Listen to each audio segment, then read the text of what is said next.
ప్రభువైన యేసుక్రీస్తు నామంలో మరొకసారి మీ అందరికీ వందనాలు. మరి ఉదయకాల సమయంలోని పరిశుద్ధ గ్రంథ లేఖనము నుండి యోహాను సువార్త 15వ అధ్యాయంలో మాట్లాడుకుందాం. యేసుక్రీస్తు ప్రభు అంటాడు, నేను నిజమైన ద్రాక్షావల్లిని, నా తండ్రి వ్యవసాయకుడు.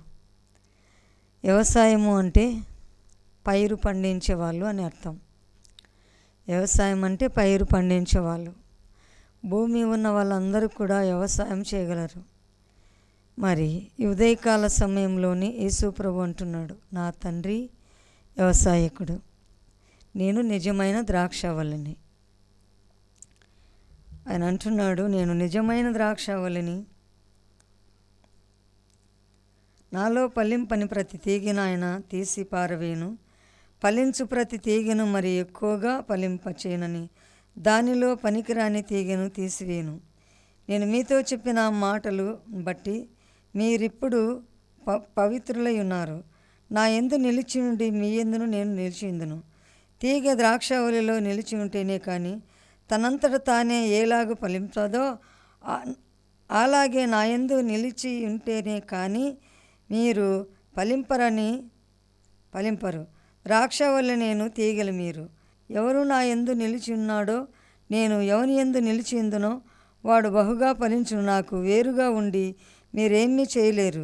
ఎవడైనా నా యందు నిలిచి ఉండని ఎడల వాడు తీగవలే బయట పారవేయబడును. ఎండిపోయే మనుషులు అట్టివాటిని పోగు చేసి అగ్నిలో వేతురు అని కాలిపోను. నా యందు మీరును మీ యందు నా మాటలు నిలిచి ఉంటిన ఎడల మీరు మీకేది ఇష్టమో అడుగుడి, అది మీకు అనుగ్రహింపబడును. యేసుక్రీస్తు ప్రభుల వారు ఆయన పరిశుద్ధులందరికీ చెప్పే మాట, ఫలించే వారికి చెప్పే మాట, నా యందు నిలిచి ఉంటేనే తప్ప మీరు ఫలించరు.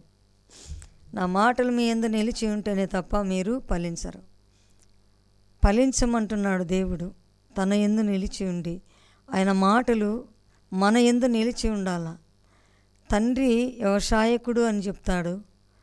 మరి ఫలించని ప్రతి తీగను తీసి బయట పారవేయబడి అవి అగ్ని చేత కాల్చివేయబడును. ఎండిపోయిన ప్రతి తీగను కూడా మనం కూడా కాల్చివేస్తాం. మన ఇంటి ముందు గుమ్మం ముందు ఏదైనా ఒక తీగ వేసుకుంటే అది ఎండిపోతే తీసి పారవేస్తాం. అదే ప్రకారంగా ఎండిపోయిన వాటిని పారవేస్తాను అంటున్నాడు. దేవుని యందు ఎవరు ఫలించరో వాళ్ళు ఖచ్చితంగా తీసి పారవేస్తారు. ఫలించమంటాడు. భూమిలో విత్తనం వేసినప్పుడు ఎందుకు వేస్తాం? ఆ పంటను ఆశించి భూమిలో పంటనేస్తాం. యేసుక్రీస్తు ప్రభుల వారు కూడా తన యొక్క మాటలు ఫలించాలని, ఆయన ఫలించగా అనేక మంది తన చెంతకు నడిపించాలని, ఈ రాజ్యసువార్త సకల జనులకు భూలోకమంతయు ప్రకటించాలని, మీరు ఫలించి అభివృద్ధి నందుడి. నా యందు మీ మాటలు నిలిచి ఉంటేనే తప్ప మీరు ఫలించరు. నాకు వేరుగా ఉండి మీరేమీ చేయలేరు. దేవునికి వేరుగా ఉండి ఏదైనా చేయాలంటే ఏది కూడా చేయలేరు అని యేసుక్రీస్తు ప్రభుల వారు ఈ సువార్త భాగంలో రాసినట్లుగా మనం చూస్తున్నాం. ఫలించాలా అంటాడు. నీకు ఏది ఇష్టమైతే అది అడగండి, నేను ఇస్తాను. ఏది నీకు ఇష్టము? దేవునిలో ఫలించాలని ఇష్టం నువ్వు కలిగి ఉండాలా? యేసుక్రీస్తు ప్రభుల వారి యొక్క మాటలు నువ్వు నిజంగా అంగీకరించాలా? ఆయన ఏ విధంగా పరిశుద్ధంగా జీవించాడో దయగలిగిన మాటలు మాట్లాడుతూ జనులందరి హృదయాన్ని పరీక్షిస్తూ మాట్లాడిన మాటలు యేసుక్రీస్తు ప్రభు ఫలించమంటున్నాడు. ఆ ఫలింపు నీకు లేకపోతే అగ్నిలో వేస్తాను అంటాడు. మరి కోతకాలం ముందు దేవదూతలు కోత కోసినప్పుడు అవి ఫలించినటువంటి కొమ్మలైతే వాటిని నిజంగా ఫలింపచేస్తారని యేసు ప్రభుల వారు చెప్తున్నట్టుగా మనం చూస్తున్నాం. నిజంగా మీరు బహుగా ఫలించవలను, నా తండ్రి మహింపరచబడును, ఇందువలన మీరు నాకు శిష్యులై ఉందురు. తండ్రి నన్ను ఏలాగు ప్రేమించునో నేను మిమ్ము అలాగూ ప్రేమించితిని. నా ప్రేమయందు నిలిచిండుడి. నేను నా తండ్రి ఆజ్ఞను గైకొని ఆయనను ప్రేమించదును, ఆయన ప్రేమయందు నిలుచుదును. ఆ ప్రకారం మీరును నా ఆజ్ఞను గైకొనే నెడల నా ప్రేమయందు నిలిచియుందురు, నాకు శిష్యులయ్యుందురు. నేను తండ్రిని ఎలాగూ ప్రేమించానో మీరు కూడా నన్ను అలాగూ ప్రేమించాలి. నా తండ్రి ప్రేమయందు నిలిచి ఉండుడి. దేవాతి దేవుడు తన కృపలో అందరినీ ప్రేమించమన్నాడు. ప్రేమిస్తేనే మీరు నాకు శిష్యులై ఉంటారు, నాకు స్నేహితులై ఉంటారు, నాకు దాసులై ఉంటారు అని చెప్తాడు. మీ యందు నా సంతోషం ఉండవలెను అనియు మీ సంతోషం పరిపూర్ణం కావాలనియు ఈ సంగతులు మీతో చెప్పుచున్నాను. నేను మిమ్మును ప్రేమించిన ప్రకారం మీరును ఒకరినొకరు ప్రేమించుటయే నా ఆజ్ఞ. తన స్నేహితుని కొరకు తన ప్రాణం పెట్టువాని కంటే ఎక్కువ ప్రేమ గలవాడెవడును లేడు. నేను మీకు ఆజ్ఞాపించిన వాటిని చేసిన ఎడల మీరు నాకు స్నేహితులయ్యుందురు. యేసుక్రీస్తు ప్రభు చెప్పిన ప్రతి మాట చేస్తే, మాటకు లోబడితే, ఆజ్ఞానుసారంగా జీవిస్తే స్నేహితులైతారంట. శిష్యులే కాకుండా స్నేహితులైతారు అంటాడు.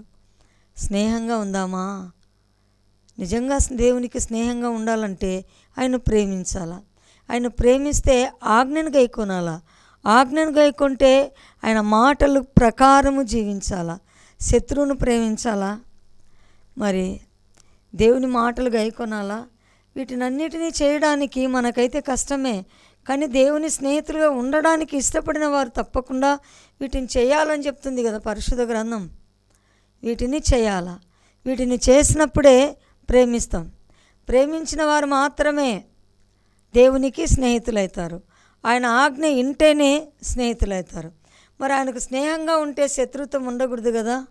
ఒకరినొకరు ప్రేమించుకోవాలి కదా, ఒకరినొకరు ఆదరించుకోవాలి కదా, ఒకరినొకరు మరి ఓదార్చుకోవాలి కదా. వీటినన్నిటినీ నేర్చుకున్నప్పుడే దేవునికి స్నేహితులు అవుతావు. ఈ స్నేహం చాలా గొప్పదని పలుమార్లు పరిశుద్ధ గ్రంథం చెప్తుంది. నాకు మీరు స్నేహితులవుతారు.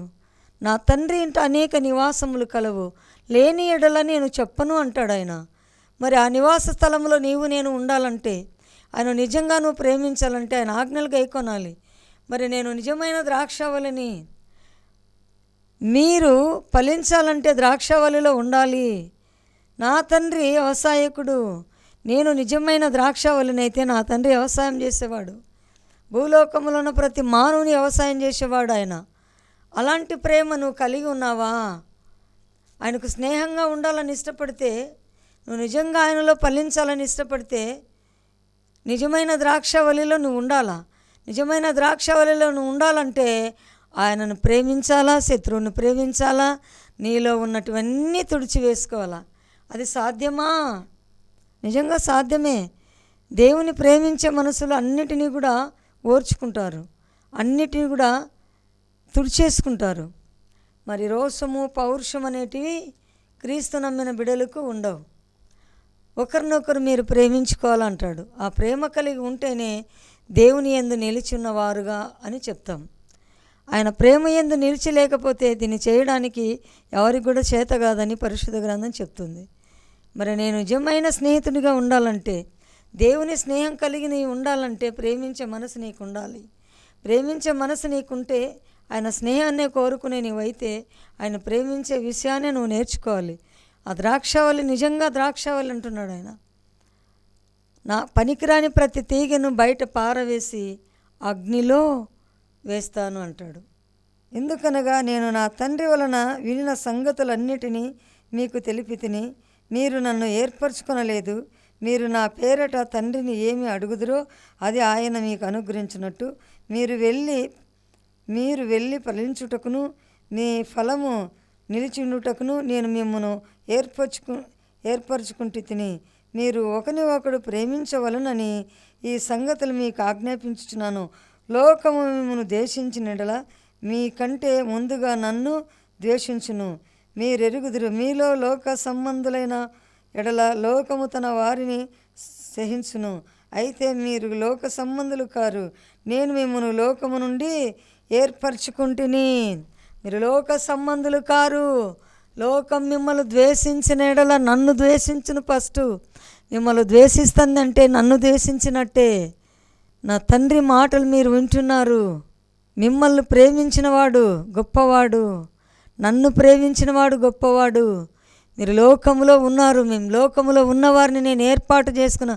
లోకములో చాలామంది ఉన్నారండి. లోకములో చాలామంది ఉన్నారు. లోకములో చాలామంది ఉంటే నిన్ను నన్నే దేవుడు ఎందుకు ప్రేమించాడు? ఆయన దయా సంకల్పం ఎలాంటిది? నీ పట్ల నా పట్ల ఆయనకు ఒక ప్రణాళిక ఉంది. ఆ ప్రణాళిక ప్రకారమే జీవించాలంటాడు. ఆ ప్రణాళికనే నువ్వు నెరవేర్చుకోవాలంటాడు.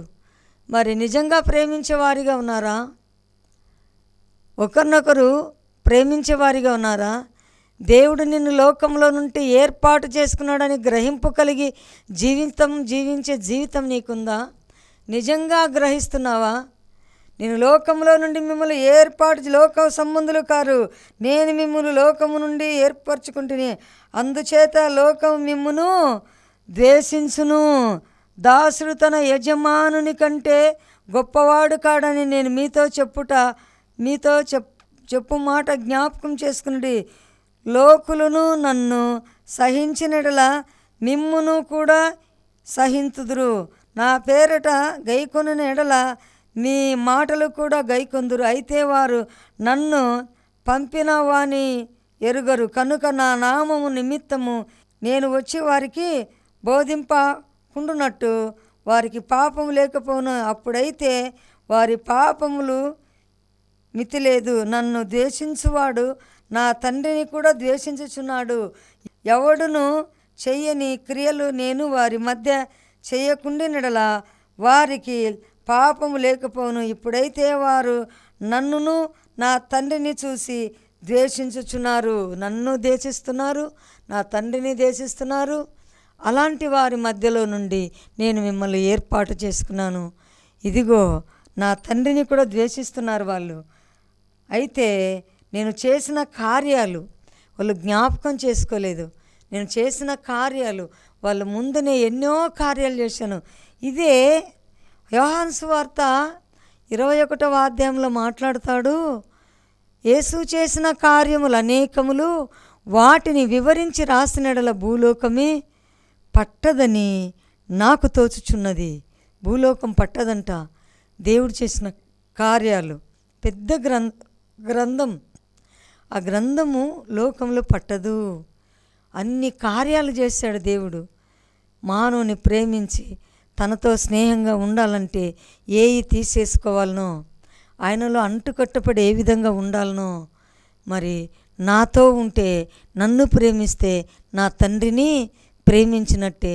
నన్ను చూసిన వాడు నా తండ్రిని కూడా చూస్తాడు. ఎవరిని చూసిన వారు? పరలోకములో ఉన్నటువంటి దిగి వచ్చిన దేవాతి దేవుని కుమారుని మనం చూస్తే పరలోకమందున్నటువంటి మహిమ కలిగిన దేవుని చూసినట్లే. అందుకే నా తండ్రి వ్యవసాయకుడు, నేను నిజమైన ఆయన నిజంగా ద్రాక్షవల్లిలాగానే బ్రతికాడు ఇక్కడ. ఆయన నిజంగా ద్రాక్షవల్లే, ఫలించే ద్రాక్షవల్లిగా ఉన్నాడు. నువ్వు ఫలించే ద్రాక్షవల్లిగానే ఉన్నావా? ఎలాగున్నావు? యేసుక్రీస్తు ప్రభు మాటలు వింటున్న మన జీవితం ఫలించే జీవితంగా ఉందా? ఎంతవరకు ఫలిస్తున్నావు? ఎంతవరకు నడిపిస్తున్నావు దేవుని మార్గంలోకి మనుషులను? మనం మరణించే కొద్దీ ఒక్క మనుషునైనా మనతో ఒక ఆత్మను సంపాదించుకునే ప్రయత్నం చేయాలా, ఫలించాలా. ఆయన ఫలించమంటున్నాడు. నాలో ఫలించు. ఆయనలో ఎప్పుడైతే నువ్వు ఫలిస్తావో ఆత్మల దాహం కలిగి ఉంటావు. మత్తయి సువార్త 5వ అధ్యాయంలో అంటాడు, ఆత్మ విషయమై దీనులైన వారు ధన్యులు, పరలోక రాజ్యం వారిది. ఆత్మల కొరకు భారం కలిగి ఉన్నావా? ఏ భారం నువ్వు కలిగి ఉన్నావు? ఆత్మల భారం కలిగి ఉంటే యేసుక్రీస్తు ప్రభు యొక్క తీగలో నువ్వు ఉన్నట్లే, ఆయనలో ఫలించినట్లే, ఆయనకు స్నేహితులుగా ఉన్నట్లే. ఆయనకు స్నేహితులుగా నువ్వు ఉండాలంటే ప్రతి ఒక్కరిని ప్రేమించాలా, ప్రేమించి చూపించాలా. ఆ ప్రేమ క్రీస్తు ప్రేమ ఎలాంటిదో తెలియజేసే వారిగా మనం ఉండాలి. తెలియజేసే వారిగా మనం ఉన్నట్లయితే ఆయన మాటలు మన యందు నిలిచి ఉంటాయి. ఆ మాటలు నిలిచి ఉన్నప్పుడు నీవు నేను ఏమాత్రము కూడా తప్పిపోమండి. పరిశుద్ధాత్మ దేవుని నామములో ప్రార్థన చేసే ప్రతి ఒక్కరికి కూడా ఈ భారం కలిగి ఉండాలి, ఆత్మల భారం. ఎప్పుడైతే నిన్ను నన్ను విలువ పెట్టి దేవుడు కొన్నాడు అని మనం జ్ఞాపకం చేసుకుంటామో, ఆయన మనకు స్వరక్తాన్ని ఇచ్చి విలువ పెట్టి కొనబడిన వారు ప్రతి ఒక్కరు కూడా, యేసుక్రీస్తుని అంగీకరించిన బిడ్డ ప్రతి ఒక్కరు కూడా విలువ పెట్టి కొనబడిన వారే. ఆ కొనబడినటువంటి నీవు నేను ఏ విధంగా ఉన్నాం? ఇలాంటి విశ్వాసంతో జీవిస్తున్నాం. ఆ విశ్వాసం మనకు ఏ విధంగా తోడ్పడుతుంది? విశ్వాసంలో మనం బ్రతికే వారిగా ఉన్నామా? నిజంగా ప్రేమించే వారిగా ఉంటే దేవుడు మహిమ పొందునుగాక. ఆయనకు నువ్వు సాక్షిగా జీవించాలనుకుంటే నీ సాక్ష్యాన్ని బహుగా ఆశీర్వదించును గాక. నీ సాక్ష్యం ఎలాగుండాలి? ఫలించే తీగ ఎలాగుంటుంది? పచ్చగా ఉంటుంది, ఎప్పుడు కూడా వాడిపోదు, ఎప్పుడు కూడా పిందె రాలిపోదు. రాలిపోయిన పిందె ఎందుకు కూడా పనికిరాదు. ప్రతి తీగలో కూడా ప్రతి చెట్టు ఫలిస్తుంది. ఆ చెట్టుకు పూసిన ప్రతి పూత కూడా ఫలించదు. అందులో కొంత పూతనే కాయనిస్తుంది. ఆ కాయలు ఇచ్చిన ప్రతి ఒక్క కాయ కూడా పనికొచ్చేదిగా ఉండదు. కొన్ని కాయలు కింద రాలుతాయి, కొన్ని కాయలు పుచ్చిపోతాయి, కొన్ని కాయలు ఫలిస్తాయి. వాటిలో ఏ ఫలింపు అయితే బాగుంటుందో దాన్నే తీసుకుంటారు మనుషులు. అదేవిధంగానే యేసుక్రీస్తు ప్రభువులో ఫలించిన ప్రతి కాయని మాత్రమే తీసుకుంటాడు. ఆ ద్రాక్షవల్లిలో ఫలించిన తీగనే, ఆ తీగలో ఉన్నటువంటి ద్రాక్షవల్లినే దేవుడు అంగీకరిస్తాడు. మరి ఆయన నిజమైన ద్రాక్షవల్లిగా ఉన్నాడు. నువ్వు నిజమైన ద్రాక్షవల్లిగా ఉన్నావా? ఏ విధంగా ఉన్నావు? ఫలించేదానిగా ఉన్నావా? ఫలించేవారిగా ఉన్నారా? మీరు నిజంగా ఫలిస్తున్నారా? ఆ ఫలింపు దేని కొరకు ఫలిస్తున్నావు? ఆత్మల భారం కలిగి ఫలిస్తున్నావా? బాధ్యత కలిగి జీవిస్తున్నావా? నువ్వెక్కడెళ్ళినా నీ సాక్ష్యాన్ని కాపాడుకుంటూ జీవిస్తున్నావా? ఎలాగ ఫలిస్తున్నావు? ఫలించడం అంటే ఏంటి? ఆత్మలు సంపాదించుకునేది. ఆత్మలు సంపాదించుకోవాలా, ఆత్మల కొరకు విజ్ఞాపన చేయాలా, దేవుని పనిలో నిమగ్నమై ఉండాలా. నేను ఆయనలో ఫలిస్తున్నానా లేదా? నీ సొంత జీవితానికి, నీ సొంత కుటుంబానికి చేసేది ఫలింపు కాదు. నీ సొంత కుటుంబానికి ప్రయాసపడేది ఫలింపు, అది దేవుని ఫలింపు కాదు. ఆయన లోకంలో తన తండ్రి తనకిచ్చిన బాధ్యత కొరకు బ్రతికాడు, ఆత్మల భారం కొరకు జీవించాడు, ఆయనలో ఫలించాలని ప్రకటిస్తున్నాడు. ఆ ఫలింపు ఎలాగ ఉండాలని కూడా నేర్పిస్తున్నాడు. నాలో నిలిచి ఉంటేనే నేను మిమ్మల్ని లోకంలో నుండి వేరు చేశాను. లోకం మిమ్మల్ని ద్వేషిస్తుంది, ఎందుకంటే నన్ను ప్రేమిస్తున్నారు కాబట్టి. నా తండ్రిని కూడా ద్వేషించారు, నన్ను ద్వేషించారు, నా తండ్రిని ద్వేషించారు, మరి మిమ్మల్ని కూడా ద్వేషిస్తారు. లోకము ద్వేషించినా నేను మిమ్మల్ని ద్వేషించను, ఎందుకంటే నేను మిమ్మల్ని ఏర్పాటు చేసుకున్నా. ఆ ఏర్పాటు చేసుకున్న మనుషులుగా మనం ఉన్నాం. ఎలాగున్నావు? ఫలిస్తున్నావా?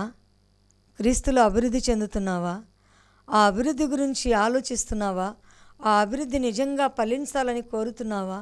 ఏ విధమైన కోరిక నీకుంది? ఫలించాలండి, దేవునిలో ఫలించాలి. దేవునిలో ఫలించకపోతే ఏ మాత్రము కూడా ప్రయోజనం లేదు. నువ్వు ఫలించాలంటే ప్రార్థన జీవితం కలిగి ఉండాలి. నీ సాక్ష్యాన్ని కాపాడుకోవాలి. నీ గురించి అనేక మంది సాక్ష్యం చెప్పినప్పుడు ఆ నీ సాక్ష్యం ద్వారా అనేక మంది నడచాలి. ఇదిగో మాకు ఈ మేలు కలిగింది, డబ్బు కూడింది, మేము బ్రతుకుతున్నాము. ఆకాశ పక్షులను పోషించే దేవుడు నిన్ను నన్ను పోషించక తప్పడు. సోమరి సీమల యొద్దకు వెళ్ళు, వాటి నడతలు తెలుసుకొని జాగ్రత్తగా నడుచు. వాటికి న్యాయాధిపతి లేకునను పై విచారణకర్త లేకునయు అవి వేసవి కాలమందు ధాన్యము సమకూర్చుకొనును.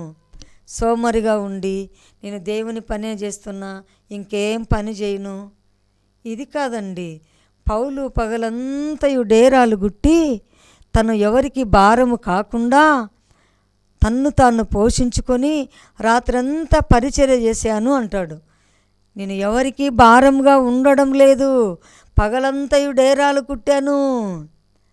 ధనవంతుడు, సకల విద్యలు కలిగినవాడు, మరి యూదా మతిష్ఠుడు, యూదా మతాన్ని ఆచరించినవాడు, నిష్ట కలిగినవాడు, అన్నీ కూడా వదులుకొని తన్ను తాను పోషించుకుంటూ తనను ఎవరికి భారంగా ఉండకుండా కష్టపడి పని చేసుకొని పరిచర్య చేసినటువంటి పౌలు గారు కూడా చెప్తాడు.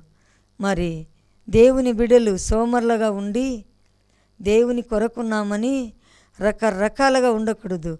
దేవుని పని చేసి నువ్వెవ్వరికి భారంగా ఉండకుండా కష్టపడి పని చేసి పరిచర్య చేయమంటాడు. పరిచర్య చేస్తున్నావా? కష్టపడుతున్నావా? ఎవరికి భారంగా లేకుండా ఉన్నావా? నిజమైన ద్రాక్షవల్లిలో ఉండడానికి ఇష్టపడితే నువ్వు కష్టపడు.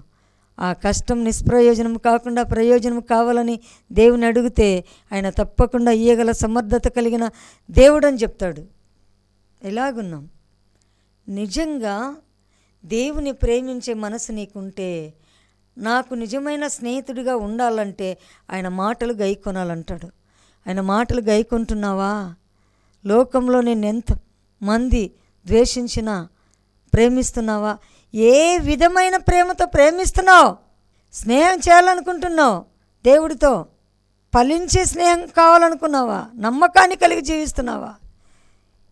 ఉదయకాల సమయంలోని క్రీస్తు యేసు నామంలో ప్రార్థన చేసే వాళ్ళందరికీ కూడా నమస్కరించి, ప్రభువైన యేసు నామములో నమస్కరించి చెప్తున్నానండి, సోమరులుగా ఉండకండి.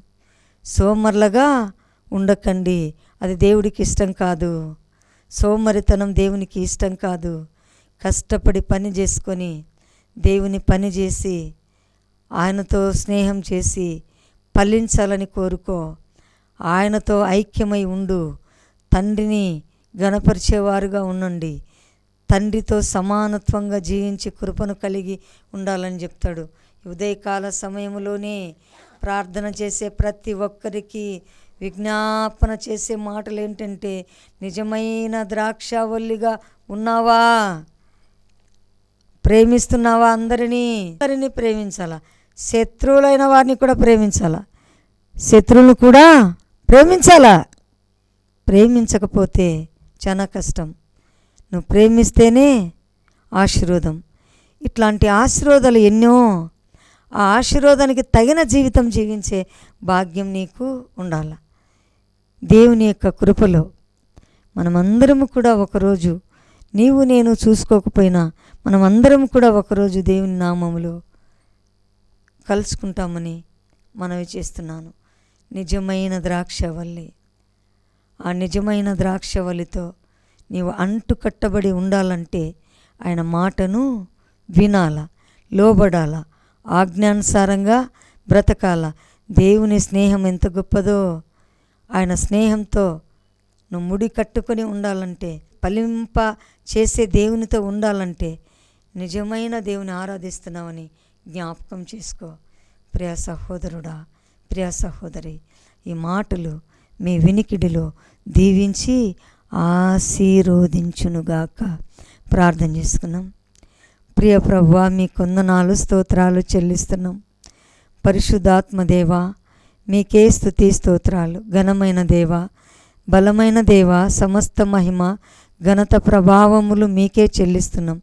దయచేసి ప్రార్థన ఆలకించండి. ప్రార్థన పరలోకము చేర్చుకొనండి. అత్యున్నత సింహాసనం పైన ఆసీనుడైన దేవా, నైనా ఎంతమంది తండ్రి బాప్తీసం తీసుకొని తప్పిపోయి జీవిస్తున్నారో వారిని అందరినీ కూడా క్షమించి నడిపించుకొనండి. వారికి అందరికీ తండ్రి పడిపోయిన స్థితిని లేచే కృపను దయచేయండి. ఎంతమంది తండ్రి ఇంకా రక్షణ లేదో బిడ్డలకు రక్షణ దయచేయండి. పరిపూర్ణమైన విశ్వాసం పొందే కృపను దయచేయండి. మారు మనసు అనుగ్రహించండి దేవా. మరి ముఖ్యంగా యవన బిడ్డలు రకరకాల వ్యసనాలతో తండ్రి ఈడబడుతున్నారు తండ్రి. వారికి రక్షణ దయచేయండి తండ్రి. రక్షణ భాగ్యం వాళ్ళకియండి తండ్రి. కృప చూపించండి తండ్రి. యేసయ్యా, మీకు స్తోత్రాలు స్తోత్రాలు. దయచేసి ప్రార్థన ఆలకించమని, మహిమ ఘనత ప్రభావములు మీరు పొందమని నా ప్రభు, నీ ప్రియ కుమారుడు నజరేయుడైన యేసు ప్రభు నామములో అడిగి వేడుకుంటున్నాం పరమ తండ్రి. ఆమేన్, ఆమేన్.